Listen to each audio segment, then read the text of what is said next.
നാം എപ്പോഴും പ്രാർത്ഥന നടത്തുന്നവരാണ്, സ്വന്തം നഫ്സിന് വേണ്ടിയിട്ട് നാം പ്രാർത്ഥന നടത്തുന്നവരാണ് എങ്കിൽ നമ്മളുടെ പ്രാർത്ഥന ദുആ അല്ലാഹു സ്വീകരിക്കണമെങ്കിലോ നമ്മളെ സ്വന്തം നഫ്സിന് വേണ്ടിയിട്ട് ദുആ ചെയ്യുന്ന സമയത്തോ നമ്മുടെ മാതാപിതാക്കൾക്ക് വേണ്ടിയിട്ട് നാം ദുആ ചെയ്യണം, നമ്മുടെ അയൽവാസികൾക്ക് വേണ്ടിയിട്ട് നാം ദുആ ചെയ്യണം, നമ്മുടെ കൂടപ്പിറപ്പിങ്ങൾക്ക് വേണ്ടിയിട്ട് നാം ദുആ ചെയ്യണം, നമ്മളെ കൂട്ടുകാർക്ക് വേണ്ടിയിട്ട് നാം ദുആ ചെയ്യണം, ലോക മുസ്ലിമീങ്ങൾക്ക് വേണ്ടിയിട്ട് നാം ദുആ ചെയ്യണം.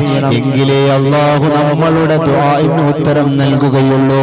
ഒരിക്കൽ നിരന്തരം പ്രാർത്ഥിച്ചു കൊണ്ടിരിക്കുന്ന ഒരാളെ മൂസാ നബി അലൈഹിസ്സലാത്തു വസ്സലാം കണ്ടുമുട്ടി.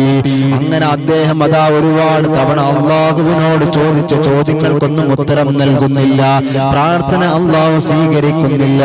അപ്പോൾ മൂസാ നബി അലൈഹിസ്സലാത്തു വസ്സലാം പറഞ്ഞു, അല്ലാഹ് നീ അയാളുടെ പ്രാർത്ഥനയും